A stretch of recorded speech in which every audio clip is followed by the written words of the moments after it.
Okay, well, we got a nice cozy little group here, so we'll do anyway, my objective here today is simply to tell you guys what we're up to, but also to try to, Oh, we can leave now. there's so much bad news and so much doom and gloom about environmental topics that I wanted to focus on all the good news and good things that are going on, right? So we'll make this quick and informal. So the topic is 101 Actions for Mother Earth, Truth in Advertising. This is a lie. There's more than 101 topics here today, a lot of which come from Project Drawdown. I'll talk to you about that in a second.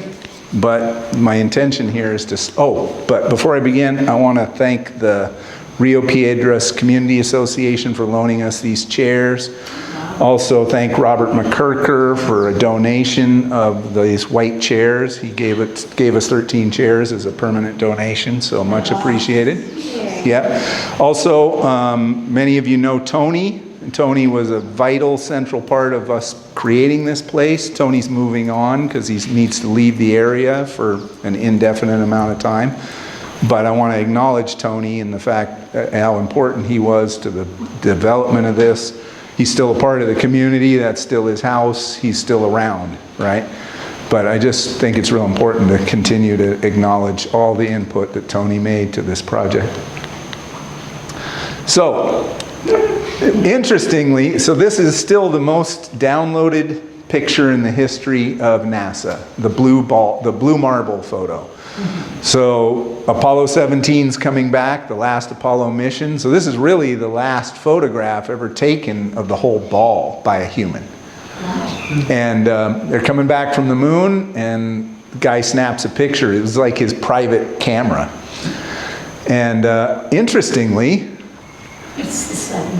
51 years ago today, right? But what's interesting to me is astronauts are, military people, engineers. A lot of them are real gung-ho, scientists. They're from all walks of life, very few of them are anybody you would call a liberal or, anything close to that. But regardless of how they go up there, they all come back environmentalists. Every one of them. And Shatner, Captain Kirk, it says, this is the most imaginative and practical concept for space use and for aiding in saving planet Earth. William Shatner. So Elon Musk gave him a ride on one of his rockets in a suborbital flight last year sometime. And Shatner came back and didn't want to talk about space. He was like, I looked out there and there's nothing but blackness and death. I looked down and here's this beautiful blue marble, this oasis that's insanely unique in the universe. The new telescope's looking deeper and deeper than we've ever seen. There's still nothing seen out there where we could go live. There's a lot of maybes, but the point is that they all go up there one way and they all come back environmentalists. And so it's about the fragility of the planet, right? So this is this is an interesting graphic. So here's all the water on planet Earth. Here's all the liquid fresh water on planet Earth. And that little dot right there is all the water in fresh water in lakes and rivers on planet Earth. So it's not a lot. And every organism on this planet is dependent on those little tiny balls. And then here is all the atmosphere on planet Earth if you put it in a ball, and so it's really not a lot. You're including the oceans. Yeah, that's all the water in, and above. So that's including the water in the atmosphere, underground, oceans, everything. Right. So when you look at it from this perspective, you can see the potential fragility of the systems. So my background and my interest in all of this really came from my dad. So we had a ranch in Northern California, and we were watching the U.S. Forest Service do this to mile after mile after mile of U.S. forests, public lands, clear-cut, butchered, hacked to death.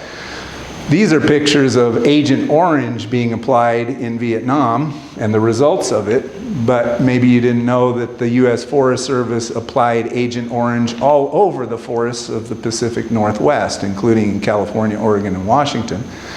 And it was part of the origin of the EPA Act, where it came from, because they were spraying these forests, and especially in southern Oregon, and they didn't turn off the sprayers when they go over creeks and rivers and people's houses.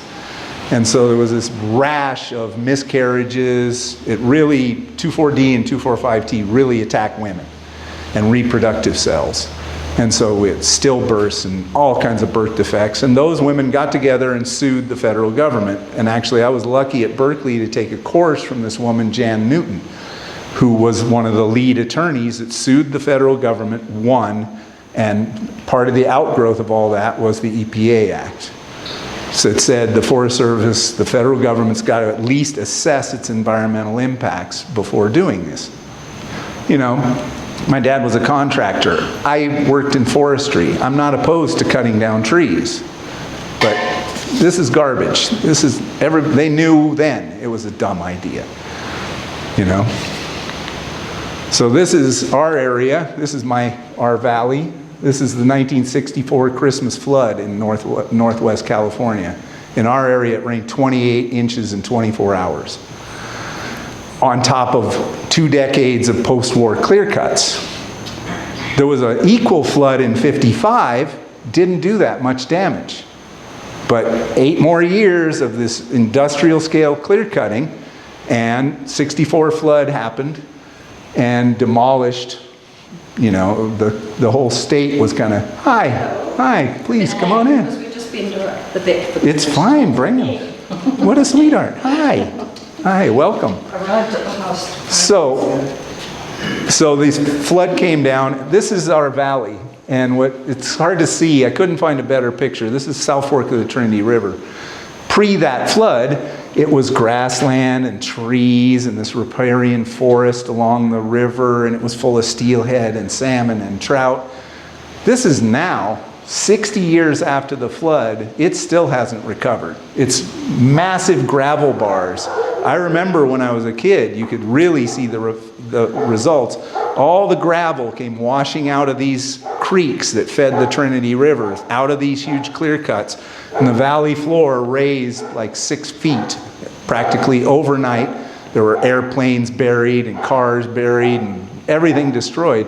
But the point is, it left this enormous layer of gravel that should be up in the mountains, and it's still there now. And if you look at it, we still can't get fish to grow in this river 60 years later, right? So that's part of where I got interested. I used to do a lot of stuff with commenting on forest plans and harassing the federal government. And I got invited once to a conference at Humboldt State University, and they were all getting together in another panic because all the fish were dying again. Hi, please come on in. No, it's all right. Welcome. Thank you for coming. So, and there was this big debate going on. They only invited 2 college students. I don't know why they invited me, because many of you know my tendency to be somewhat blunt. Unfiltered. Yeah, unfiltered. And they actually were debating, well, maybe we should have a moratorium on all the fishing in the Klamath River. This is part of the Klamath River, actually. And they were actually debating, well, there's no evidence that if you don't fish, that there'll be more fish. And so I stood up and I said, are we actually debating whether if we kill fewer fish, there will be more fish alive? They did not call on me anymore. Right, so let's talk about some success stories about the environment. Montreal Protocol, you remember this, a few decades back, hole in the ozone, oh my God, we're all gonna die, right? Big panic. There was a lot of good science that was pointing towards it being a reality. You know, the science is not perfect on it, but it's pretty strong science that says this was a real thing and continues to be a real thing. Ronald Reagan, Secretary of the Interior, suggested we all just wear hats and sunglasses and get used to it. DuPont said I mean, this is great. There wasn't scientific or economic justification to proceed. How do you trade a possible environmental risk for a business risk that is real? To me, how can you ask that question, right? But that was what DuPont said until they realized we can make the new CFC-free refrigerants and turn this into a real great profit opportunity for us. And suddenly their refusal evaporated. Well, if you remember, I remember this. Damn environmentalists, they're just panicking, the science isn't complete. You know, they just want us all to go back to living in shacks and wearing, they think we all got to wear Birkenstocks, and this is just alarmist, and oh my God, why are we doing this, right? Everybody will have to move out of the Sun Belt cities of the Southwest because there'll be no more air conditioning, and nobody will be able to live in West Texas anymore. Oh my God. Well, the actual results are, from an EPA study, that so the ozone layer may or may not, the ozone is certainly not getting worse. The hole appears to be closing. There's another hole maybe, but it's certainly stabilized and it has worked, right? It's also prevented 443 million, will over its lifetime prevent 443 million cases of skin cancer, cancer deaths, cataracts, and this is just in humans. Remember, it's also protecting animals, right? So we don't hear about this, but this is a great success, right? And by the way, Phoenix, Albuquerque, Las Vegas, those cities do still exist. We did not have to move out and condemn those cities. Is the ozone fixed? It's really not certain. But a major public health victory that we don't talk about. All right, so now 101 ways to save the planet, 101 things you can do for Mother Earth. 100 of them are in this book. This is called Project Drawdown. I don't agree with everything in Project Drawdown, and I have problems with how they did it. I participated in it in a very, very minimal way. But the idea was they said, this is Paul Hawken was the lead guy on this, and he said, we're going to come up with ways to not just reduce the bad, but we're going to actually try to come up with ways to draw down atmospheric carbon and reduce the chances of and impacts of climate change. And when they first announced it, they're like, we're going to open it to everybody, grassroots organizations, we want your input, we want your suggestions. And I made my suggestion. And then very quickly it was like, well, but we're going to prioritize suggestions from universities and PhDs. There's PhDs in this room, I'm not opposed to that, but the idea was to open it to everybody, right? To give your best suggestions. And then they were going to data crunch it and say, okay, these are the best 100. Then eventually it was like, well, if you're not affiliated with a university and you're not going to do a peer-reviewed paper, we don't even want to hear from you. And I have serious problems with that, right? That's not the way to go, and that reinforces a lot of the biggest problems with the environmental movement, in my opinion. So they come up, there's this list, you can see it online, you don't need to buy the book, it's all available free. It is well researched. You can argue a little about the data and the methodologies, but they've done serious work on researching these topics, right? And they came up with a list, and then they tell you how many gigatons of carbon each one could save. Billions of tons of carbon, right?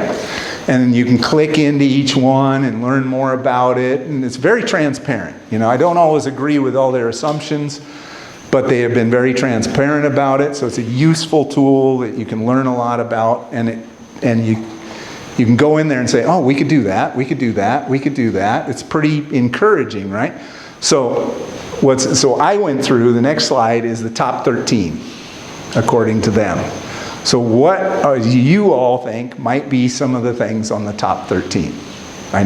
What do you think are the biggest impactful things? Like some of these are distributed energy, composting, biomass, but what do you think? You mean that are causing the most harm? No, that have the biggest potential to do the most good. Really, very interesting. Yeah, anything else? Vegetarians, getting less Eat less meat. Vegan. Going vegan. Something about the heating, efficiency of heating. Efficiency of heating.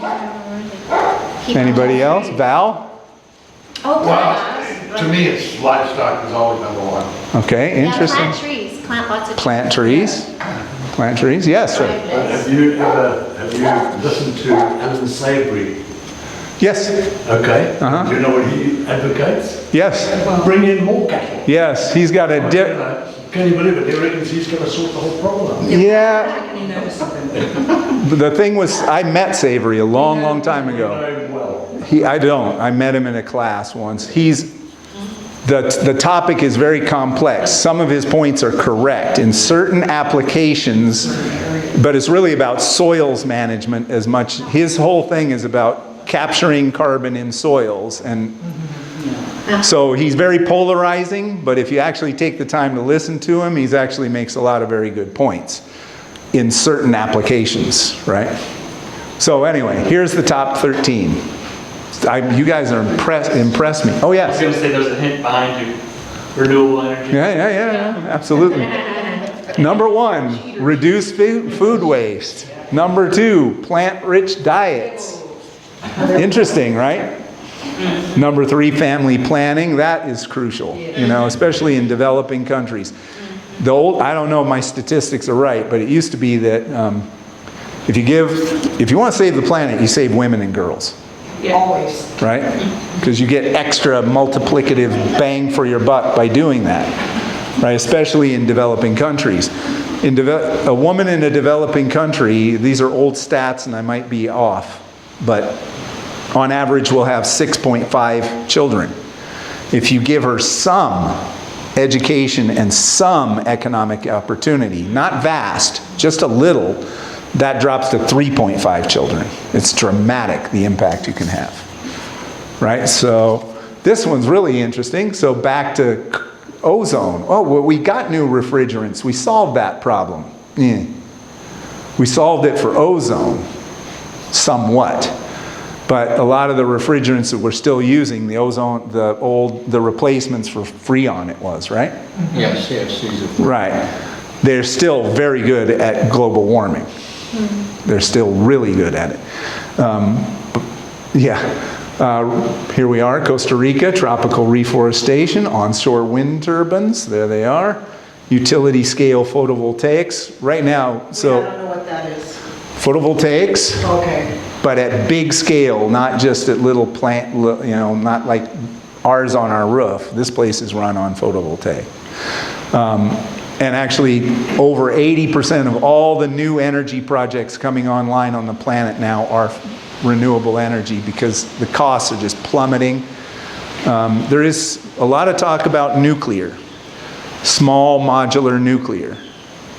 And it's radically different than the old plants that used to fail on us and break down. They are better designed, they are better engineered.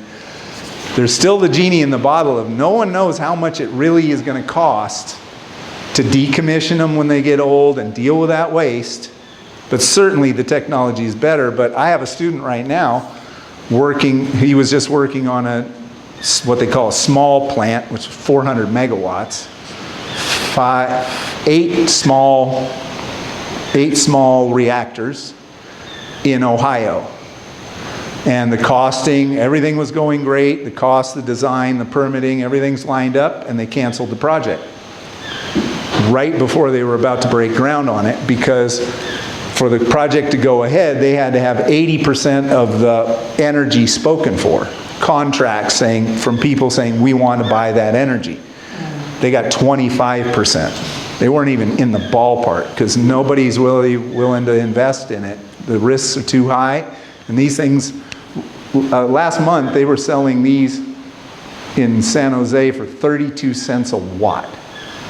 I mean, that's ridiculously cheap. Cheaper than models would have predicted it was possible to be, right? Silvopasture, this is interesting, is meaning pasture land but with trees and plants mixed in, not just these clean pastures. This one scares me to death. Climate change, actually, carbon is not my focus. It's important, I'm not saying it's not, but I'm more interested, part of carbon emissions is pollution, all the pollution that goes with it. You get somebody who says, yeah, it's not real. Climate change isn't real. Human-induced climate change isn't real. It is. I'm not going to debate that. The data's in. It's not a scientific debate. But with it comes enormous public health issues. Asthma, cancer, respiratory illnesses. Nairobi, Kenya. LA, California. I mean, you got kids dying of asthma. Right? And it's all one problem, is how I look at it. Tree planting. Somebody said trees. This one's interesting. Peat. Protecting peat. I never would have thought of that. So anyway, there's 101 of these. They're available online. Yes? What about a massive reduction in consumption? That Right. is like the elephant in the room. Nobody wants to say, we've got to do What? I said I was It's all like, let's sustain what we've got. Let's do it in a different way. Clearly you're a freedom-hating communist, right? Environmental communist. Right. Yeah, I mean, That's well, what I get, so you got closing in on 8 billion people on the planet now. About 1 billion live in the global north and are rich. You got 1 billion who are in abject poverty. They have almost no environmental impact, actually. That 1 billion people has a minuscule environmental impact. In the middle here, you've got about 4 billion people who are working poor, quite poor, and they don't want to be poor anymore.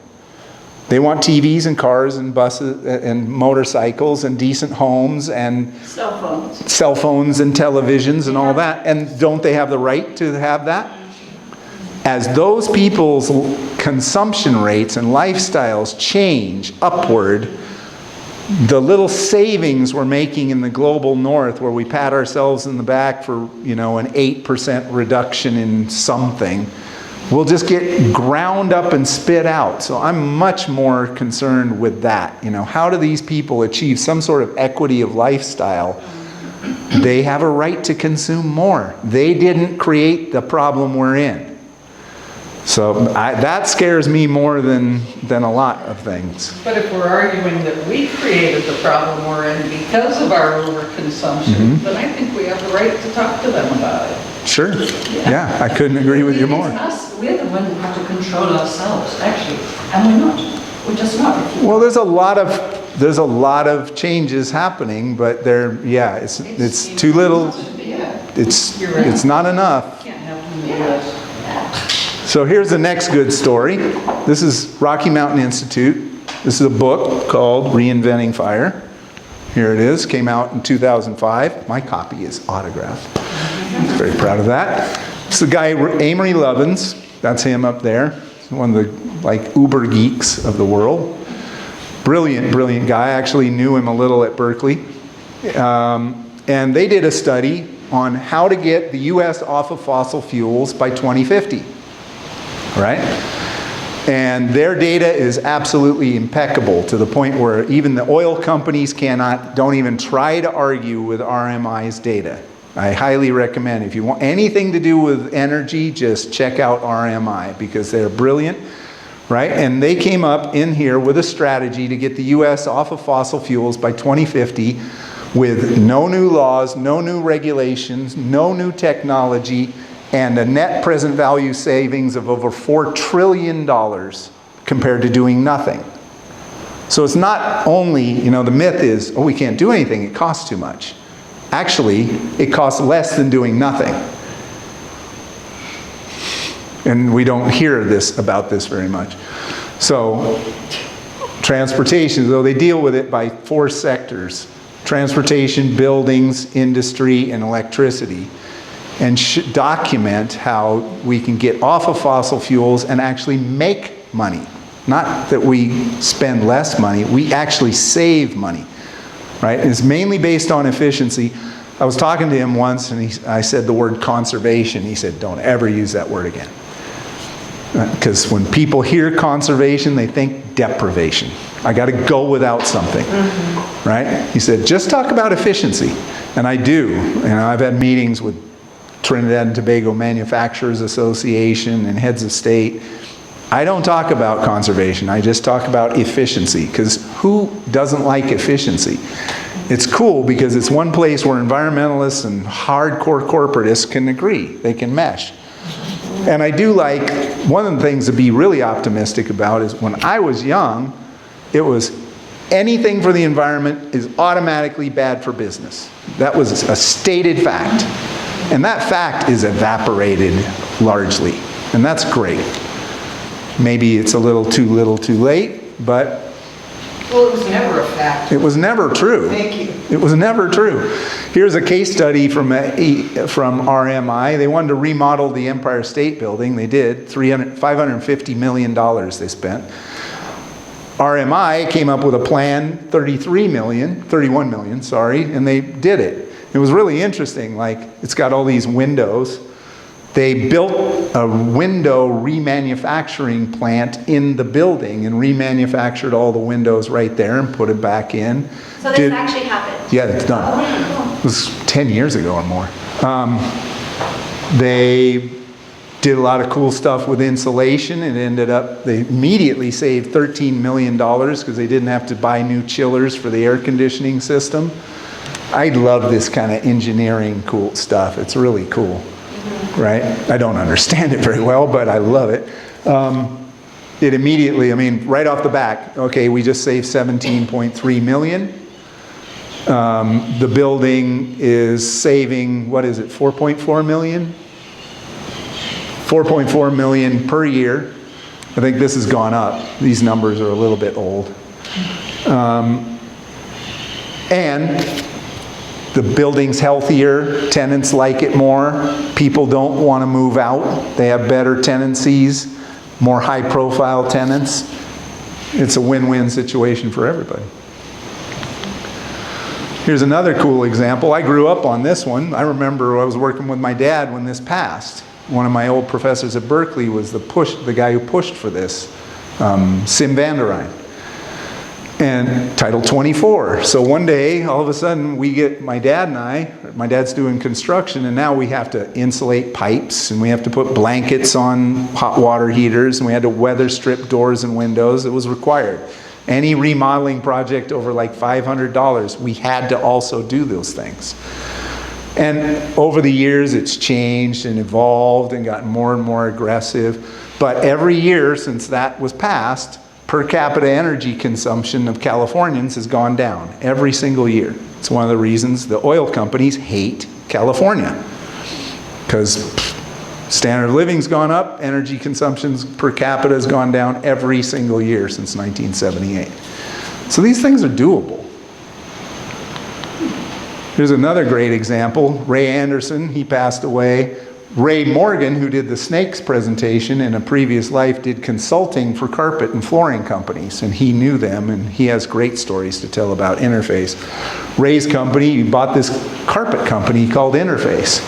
I won't go into details about it now, but Ray died a few years ago. But he's like, we got to make this company more sustainable, right? So Interface is one of the only big companies that's actually carbon negative. They did it. And oh, by the way, they're also the most profitable carpet and flooring company in the world. Right? Here's the Sustainable Development Goals. Some people hate them, so I contributed to them in a very small way. This is the UN's stated goals for 17 things they think are important to moving to a more sustainable future. We're not going to achieve most of them. The target date will not be met. But what they learned from the Millennium Development Goals, previous set of goals, is that setting goals and getting together and talking about it actually makes a difference. So has it been a raging success? No. Right now they're meeting in Copenhagen or someplace.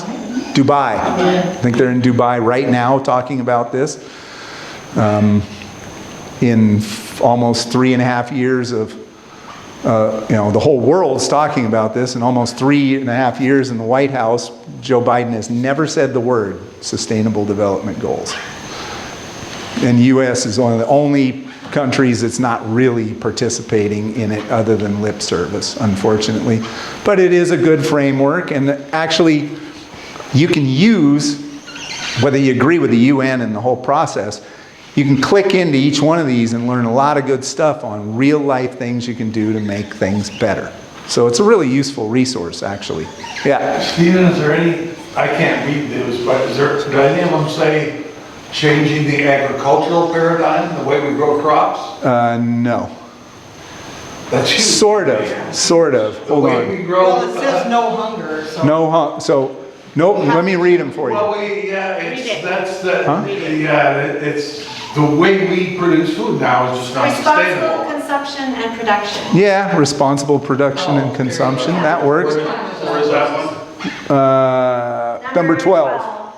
But number 2 probably talks a whole lot about it. Most of my knowledge is in number 7, number 17, and where is it? I forget the number. Number 1. Could you read them out? Yeah, sure. Number 1, no poverty. Very unpopular goal. Number 2, zero hunger. Number 3, good health and well-being. 4 is quality education. 5, gender equality. 6, clean water and sanitation. And this one, going back to the Millennium Development Goals, has actually been quite successful.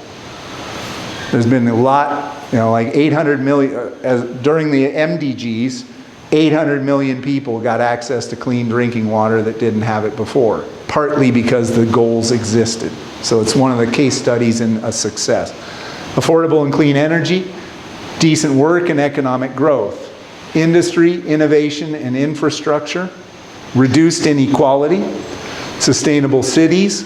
This is another place where a lot happens because you don't have to go through federal governments, you can go through mayors.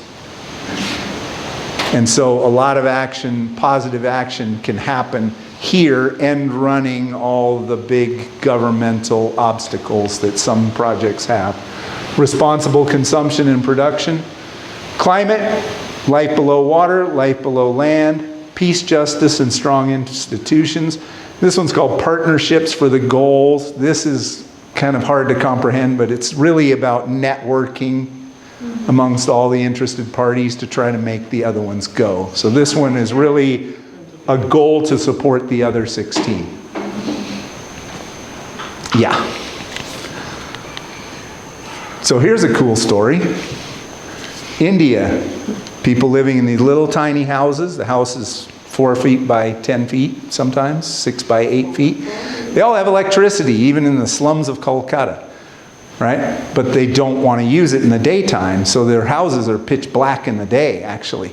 And some dude comes up with the idea to take Coke bottles, fill them with water, put half of it out of the roof and half of it in. He started in Kolkata, right? Yeah. Installing these for $2 a piece. He made good money. Using just a piece of galvanized, he'd hop up on the roof, cut a hole, put the thing in, fill it with water, caulk it a little bit or tar it a little bit, and it's the same output as a 40-watt bulb. Yeah. There's millions of these things all over India now. I stayed at a hotel on Curtis, or in Bonaire, that Really? eliminated that well. Passing the light through the Coke bottle. Yeah. Oh, it's just like a skylight. Yeah, it's, well, no, but it looks like a light bulb when you see it. It's a really great idea. Does the sun have to be shining? Yeah. Okay. Oh, yeah.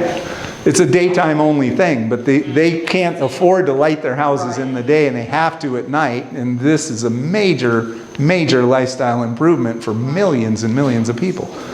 Really cool. She looks stoked. Here's another cool story. This is Boylan Slot, kid from, I can't remember where he's from. Anyway, he was big in the news about 8 or 10 years ago. He was 16, he was scuba diving, he saw this plastic. He's like, what is this stuff? I got to do something about this. He did a TED Talk. Millions of people got excited. He started his little company called Ocean Cleanup. He now has 130 employees, has like 40 million in investment, and has started, these are called interceptors. He puts these at rivers to try to grab the garbage before it hits the ocean. And then he's got his big new boom systems that are being tried out in the Pacific garbage patch right now, where he's actually successfully hauling out, whittling away at the Pacific garbage patch, which is really cool. 16-year-old kid. He's about 25 now, I think. Do you know what he does with the trash after he collects it? They recycle it. I don't know. And what is recycling? That's a whole story there, Well, right? it's all the microplastics that are now a problem. Yeah. Yeah. Well, Great work. and it's an inspiring story. And the important point too is a lot of young people watched that and went, I can do that. Yeah. Right? PRIAS is the government's lab down at Senat in Pavas. And this is about drones, right? So this is a drone that can just literally bomb trees into the ground. They drop these little deals. It strikes the ground, plants a tree, and it's got fertilizer and a decomposable, so it's like tree planting with drones. Pretty cool. That's in Costa Rica. Yes. Wow. Using drones in agriculture, maybe they're still spraying, but they're spraying a lot less, a lot more efficiently. This is the kind of stuff I learned in college. And PRIAS, so they can go out in the morning to a coffee plantation. They fly the drone for an hour, and they plot their route. And my information's 3 or 4 years old. They can probably do a lot cooler stuff now. But this is what they were telling me at PRIAS the last time I was there. They fly the drone, say there's a 200-acre coffee plantation. The drone flies for an hour or so. They use that data to program in a flight path. Then after lunch, they fly the drone for several hours and leave. They can then, on an app on the farmer's phone, literally direct, the farmer can walk out there and go, like a beeper and an arrow leading him to a sick coffee plant. That plant needs nitrogen. That plant needs to be sprayed for a pest. That plant's not getting enough water. Right, I learned to do this kind of stuff with forestry stuff when I was a kid, and that would take 2-3 weeks, and by the time you got the data, the plants are all dead and it's worthless anyway. Right? So these are just awesome opportunities for the use of drones and technology to Be more efficient. Yeah, to be more efficient. Exactly. Effectively. Here's an example I just heard about from Corey Pressland, who lives here. Right? This is down at Nosara, and this is a GIS map of monkey electrocutions. Right? Corey just shared this. Corey lives here. You'll meet her someday. Really cool work. This is her organization, Hammerhead Technology.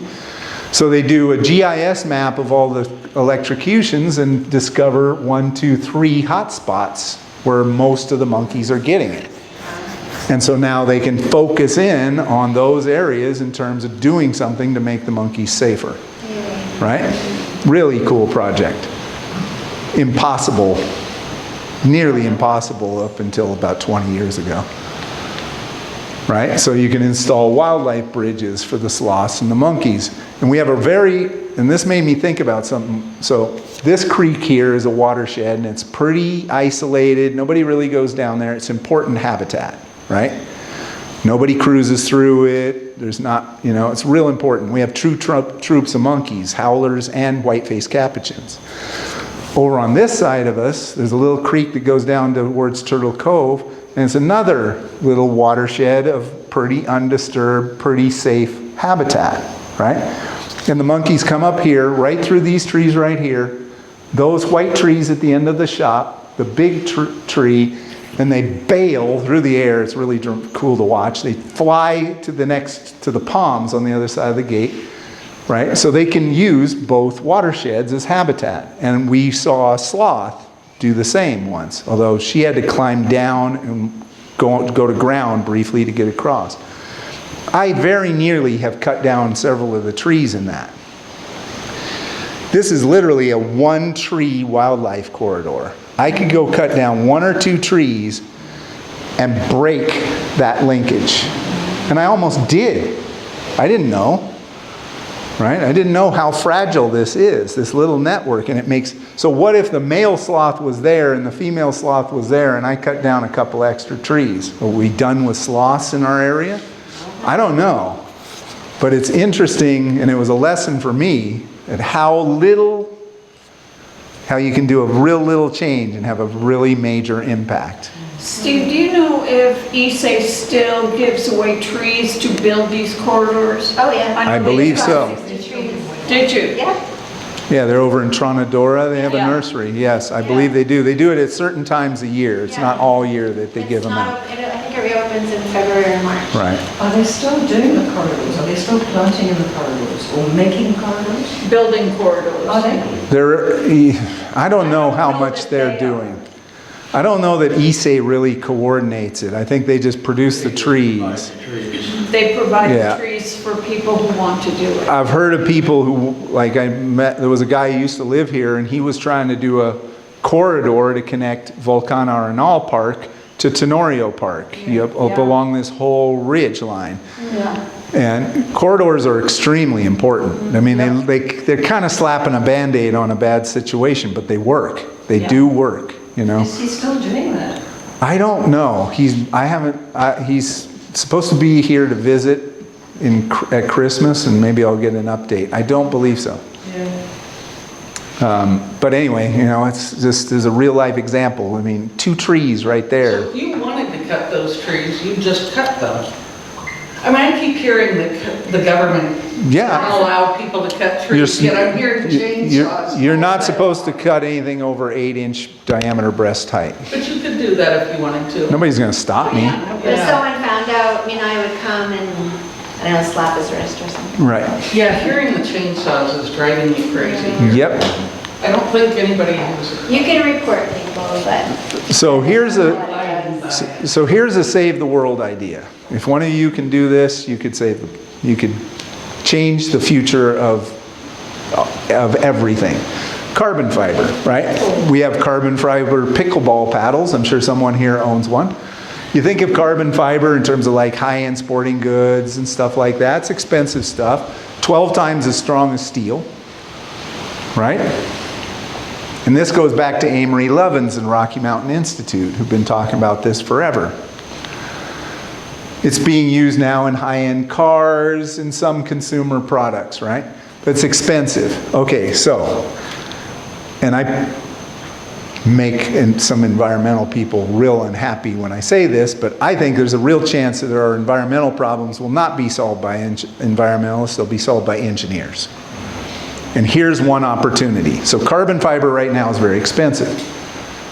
If somebody could figure out a way to manufacture structural grade carbon fiber for, say, 25% of its current price, which is not impossible, then like this, ships are starting to be made out of carbon fiber. Cars, trains, buses, airplanes, everything that's transportation in the world, right? If they could build it out of carbon fiber instead of steel, they will. It's faster, it's easier to work with, you don't have to paint it because you inject the color into it, right? Amory Lovins did a hypercar study where they could build a unibody of a car with 12 pieces of carbon fiber instead of an average of like 48 individual welded panels, right? Fraction of the weight of steel, 12 times as strong. So now, imagine that your 2-ton SUV is now made principally, the frame of it and the chassis is primarily made of carbon fiber. And so it drops to 3,000 pounds instead of 4,000 pounds. That means that the engine can get smaller, the brakes can get smaller, the transmission can get smaller, the suspension can get lighter, everything else starts to get lighter. So your 4,000 pound SUV is now 2,500 pounds. Now when you crash into somebody, it's only 2,500 pounds crashing into them, and the car you're riding around in is 12 times as tough to break. Also, you don't paint it. And paint is a huge part of the manufacturing cost of a vehicle. Now this isn't possible right now, it's becoming possible, and Audi and Volkswagen and the German manufacturers are investing hard in carbon fiber. But I'm just pointing out, this is an opportunity where, Because if we take all the transportation gear on this planet, it would take a decade or more to change it out, because people have a lot of money invested. But the manufacturers would change overnight if they could. Okay, now if your SUV weighs 2,000 pounds instead of 4,000 pounds, it's producing half the emissions. Right? This is a real possibility. It's kind of a dream, but it's not impossible. And I'd love to see somebody come up with it. Yeah. About 30 years ago, an artist in Popular Mechanics in the back, they used to have a vision of the future. And this is before 3D printers. But this guy had robots that were essentially spiders with a trail of something coming out of the back of their thorax. What they were spiders that were sucking in carbon dioxide and webbing carbon, 3D printing a building out of carbon fiber as they went around the building, and they made a building out of carbon dioxide. I thought that guy is smart. Yep. If we get to that point, we'll be in good shape. Yep, exactly. All right, so what can you do? Number one, this is about the greenest product in Costa Rica, Prodex. You put it under the roofing of your house, and your house is a lot cooler, it's cheap, it's easy, it's available right here. So here's a real life example of something you want in your house if you don't have it. Don't ever change your metal roof in Costa Rica or anywhere in the planet without using that stuff. Dirt cheap. Solar, so here's an example. We're building a house over here, and the client allowed me to show you the solar. So here's a panel, he has 6 of these. This produces about 500 watts. So on most days, when the sun's hitting this would take care of most of your house, because you're not using that much power all the time, right? Power comes out of that, goes to a charge controller, this little guy, maybe some of you can't see it, goes into one of this. That regulates the charging of the batteries. Then it goes into this. This is the brain of the whole system, the inverter.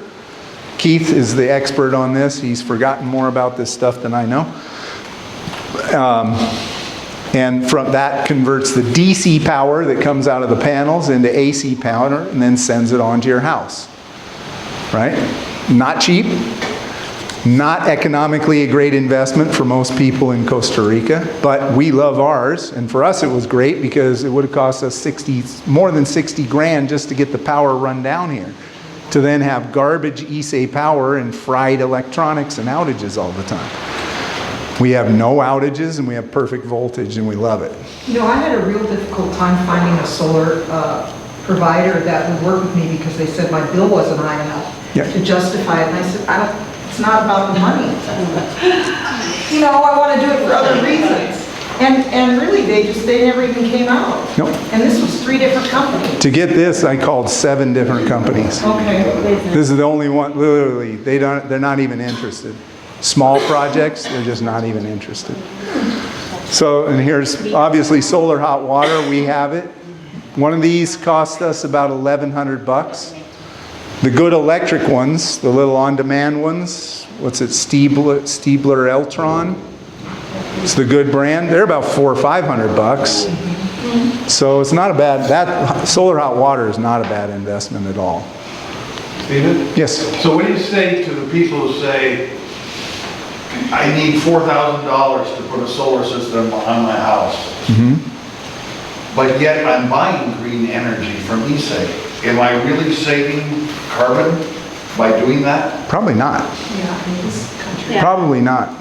We have In clean this energy. country, you really Here. are. Yeah.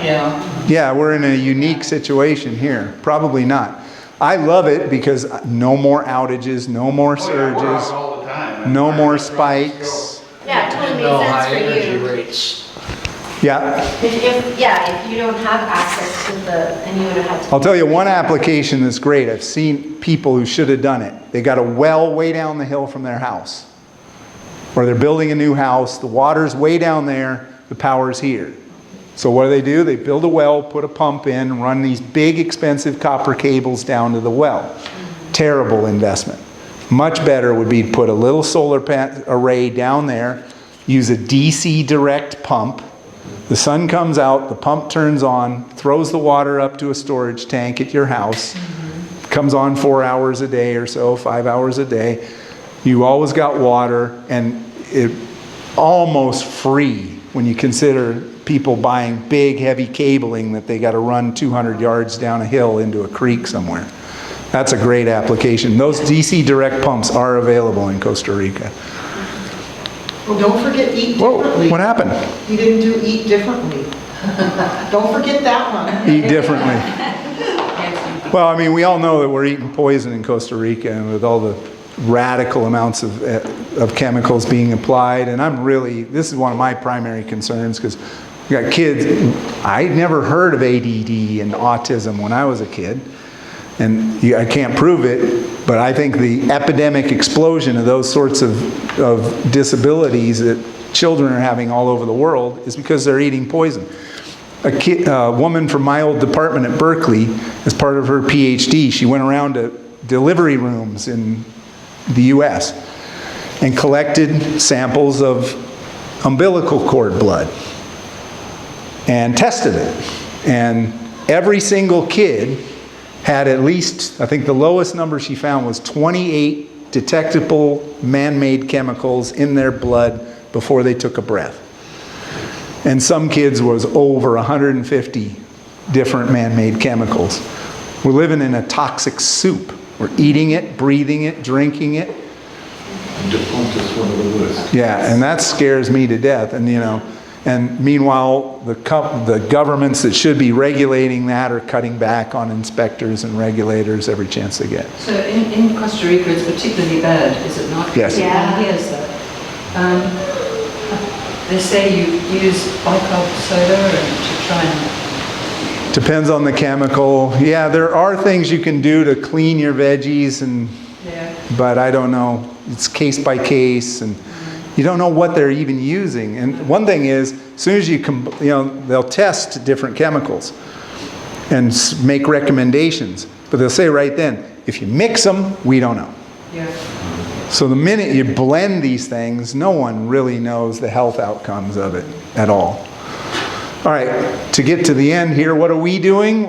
Here's me teaching a bunch of kids from Detroit about sustainability and potential careers for them. Scott Melanie used to bring these groups. Really, really cool work Scott did. This is a group of students learning about water and water management, water issues.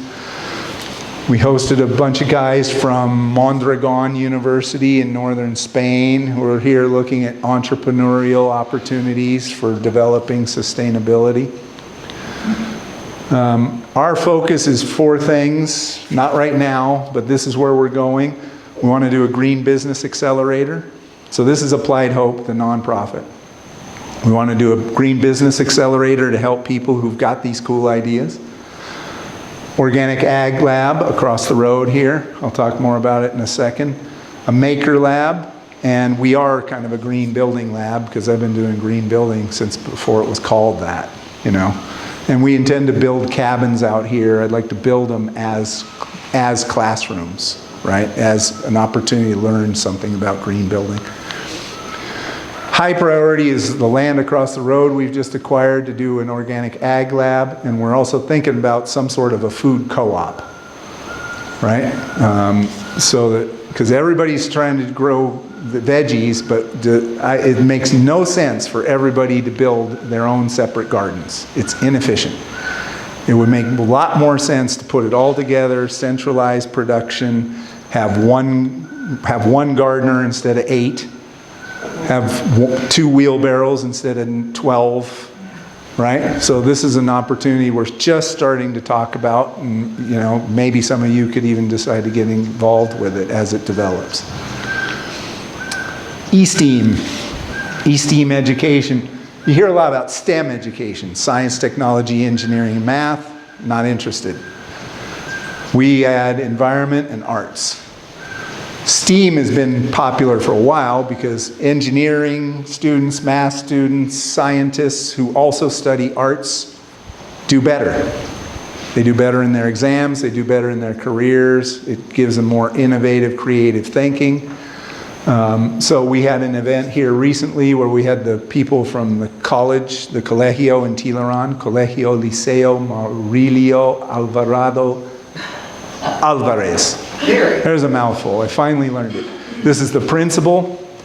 He came over, and this mainly is due to Val. Val came down here with all this stuff you see back here with the intention of helping kids learn STEM. And so Val generously put his stuff here, and we brought the Colegio staff over here. A bunch of teachers came with him and began to discuss the possibility of us going into the college and beginning to help them develop their STEAM education. But that's mainly Val, so kudos to Val for being so generous with his time. You didn't mention that the principal there spent an hour flying a drone. Yeah. Yeah, he went nuts over the drone, right? He wouldn't let everybody else fly. But this is tapping into what I'm interested in, of getting these young creative minds and giving them better jobs and giving them a chance at making the world a better place at the same time, right? Win-win scenarios are possible here. There's some of the stuff. I'm very proud of the fact I built that. He's back there. And he looks like Wall-E, which is like one of my favorite movies. So it took me 4 hours to put it together. I'm sure a kid would have done it in 90 minutes. Age is 9 and up, Steve. You're okay. Yeah, thank you. This is last World Environment Day. We went to the high school, got a huge turnout, brought them bags of garbage, and said, okay, because the theme was plastic pollution, reducing plastic pollution. So we put them in groups, gave them a bag of garbage and said, what could you make with that? They cooked up some really creative ideas and then stood at the front and presented about what that could be used for instead of ending up in the ditch or in the river or behind their house getting burned, right? It was a really cool event. Over 120 students. Steve? Yes. There is a traveling band orchestra from Paraguay that their instruments are made totally of things that got out of the landfill. I would love to see that. That's awesome. Yeah. Let me just try to finish up here. I got invited to this. This is an interesting story. So this is Christiana Figueres. She's pretty famous. She ran the UNFCCC program. She almost became the Secretary General of the United Nations, would have been the first woman Secretary General. She's Costa Rican. She's Costa Rican. And so the new president is talking about drilling for natural gas. Now, Costa Rica's had a moratorium on this for decades. Right? We're not going to drill it. We're not going to bring it out. We're not even going to explore for it. But apparently down towards San Carlos, and when people in Central Valley say San Carlos, they mean anything north, pretty much. So I don't know the exact location. But apparently on land, they think there's a big reserve of natural gas. And they want to explore for it. And it was an interesting discussion. So you had Christiana and Roberto Artavia, a guy I know, who are very opposed to the idea of doing any natural gas exploration. And then these two folks, a geophysicist and a chemical engineer, saying we should drill for it. We should at least see about it. And it's an interesting discussion. So one side is saying, no, we should go hydrogen fuel. Let's focus on hydrogen. And Costa Rica is one place where hydrogen might make sense because they have all this clean electricity. So you could actually get green hydrogen. I mean, in the environmental world, we say, hydrogen's the next big thing, and it has been for 35 years. It never seems to come, right? Costa Rica could do it. Paraguay could do it, because they have so much hydropower. Most places, I don't know whether hydrogen makes sense, right?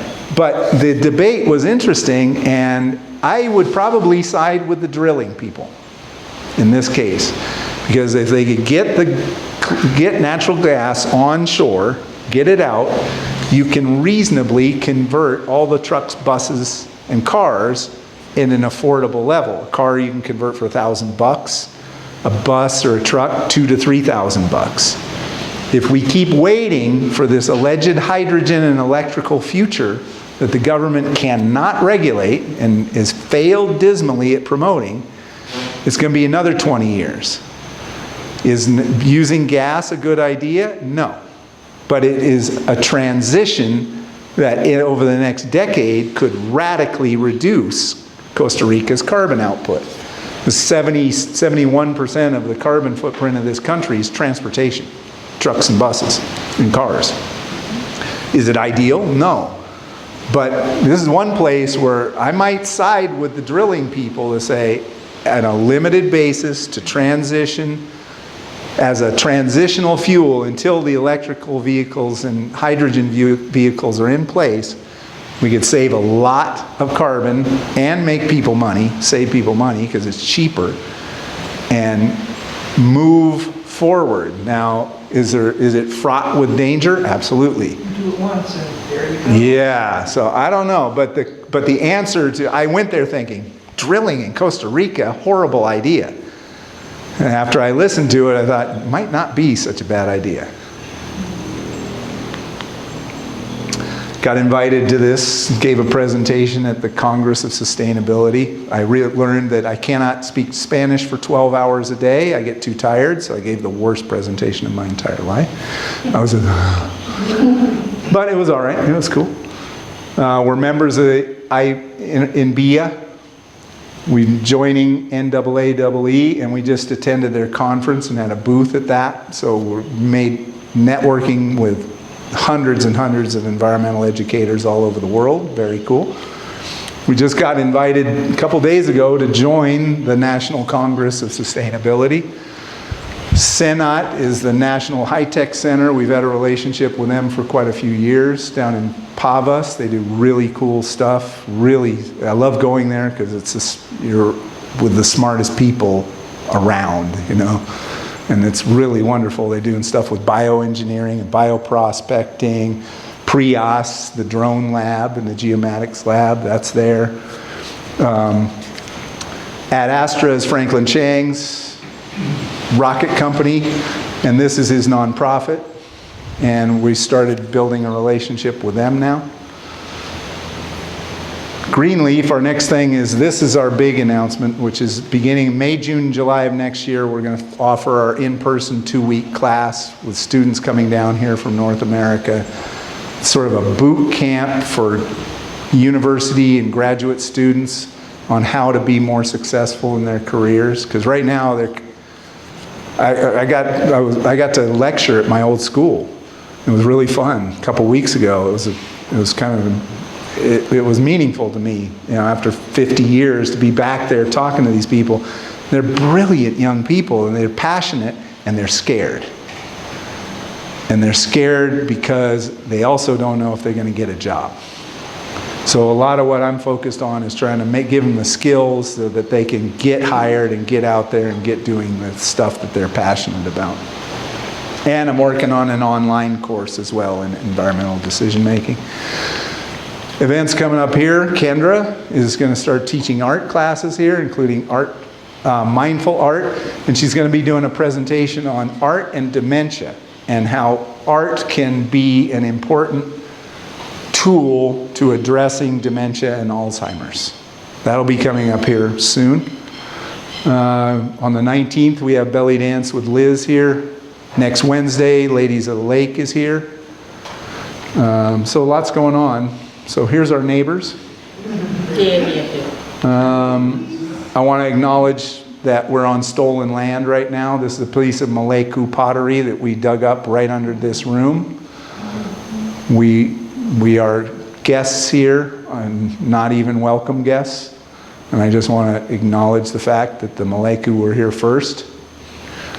And then I just want to end with, okay, so I did my presentation at UC Berkeley. I kind of jumped the gun here, but these kids are great, you know. They're brilliant, passionate people, and they're hopefully going to do all the things that my generation bollocksed, right? We failed them, and I take my share of the credit for that. You know, we handed them a pretty bad deal, and they didn't ask for it, and they don't deserve it, but they're kicking ass dealing with it.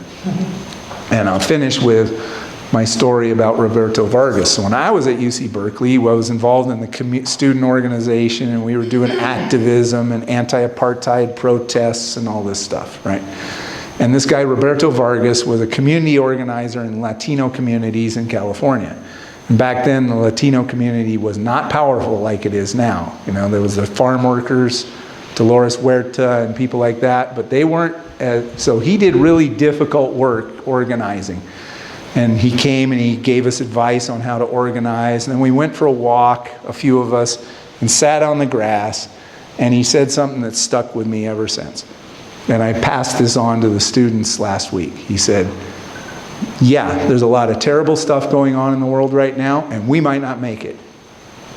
But the good news is that there's the opportunity for everybody to be a hero. And I like that. That gives you somewhere to go. You know what I mean?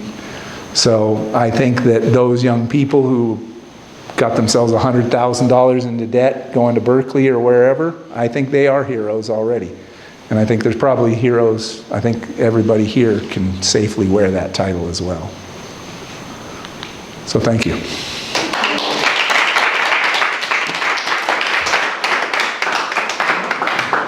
Questions? Comments? Yes, sir. If one went onto solar, What, excuse me? if you went onto a solar system, Yes. electricity, is there a way of linking into the grid? Yes, there is grid tie I systems. certainly do that in Chile. Yes. And I wonder, because it's green, everybody's really not looking towards solar as being a solution. I just wondered if there's that way of linking in. Then you could actually avoid the lithium battery, which I believe is really going to be a major problem in the whole. We don't use lithium. My system's lead acid. This is lead acid batteries. Yes, there is grid tie in Costa Rica. I didn't talk about it because they changed the regulations so fast that I don't know what they are. A few years ago, I could have answered your question as to what's the procedure to do grid tie. You're using them as the battery effectively. The last time I knew, you could produce and you could hook to ISE and you could sell to ISE. You could never Sell anymore. you could never actually get paid. You could get your bill down to 7,000 colones a month, which is the grid connect fee. And I actually agree with that. I don't care if you're grid tie, even if you're doing solar, you should pay into the maintenance of the grid. I'm okay with that. It's, you know, but in a lot of countries you can make money. If you produce more than you use, you get a check from the utility, and that's great. And usually you get paid at the highest rate the utility bills in that billing period anywhere. So you can, you know, big box retailers all over Toronto get paid to produce electricity. In Canada, it happens in the US as well. But what the policy is right now, I don't know. They keep changing it, which is bad, you know, because industry, one thing industry wants is stability.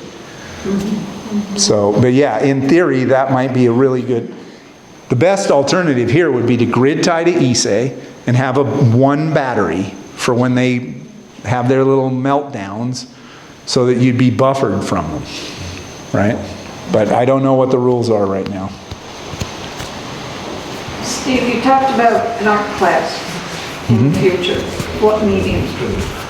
Kendra does acrylics, she does mosaics, and that's really all I know. Do you know more? Huh? All mediums of painting. She does paint, she also does mosaics, she does beautiful mosaic work. I think the Mosaics using tile and ceramics. Yeah, beautiful stuff. I think her first presentation, she's out of the country right now or she'd be here. I think her first presentation is going to be about art and dementia, art and mindfulness. And that should be really interesting. You know, we have an aging community and it'd be, you know, I'm concerned with that for sure. You know, I mean, there's all learn to play a musical instrument, you push off dementia 3 years. Learn a new language, you push it off 3 years. I'm hoping you can add those and I can keep just trying to do them, you know, because I'm not interested in dementia. But anyway, that event, I don't know if she'll do it before Christmas, but if you come to that, you'll find out about her art classes as well. Anything else? Excellent, that was really Yeah, very Inspiring. inspiring. Good. Thank That was the you. goal. I mean, environmentalists are such downers, you know? And it's true. It's a tough subject. I have no interest in being an environmentalist, by the way. None. Zip. Not interested. I mean, researching tropical biology, that kind of stuff, sure, that's cool, that's interesting. But running around dealing with policy, mostly I've dealt with policy stuff and politicians and trying to push people toward making better decisions. I got better things to do with my life, but here I am. Thank you very much for coming. Thank you.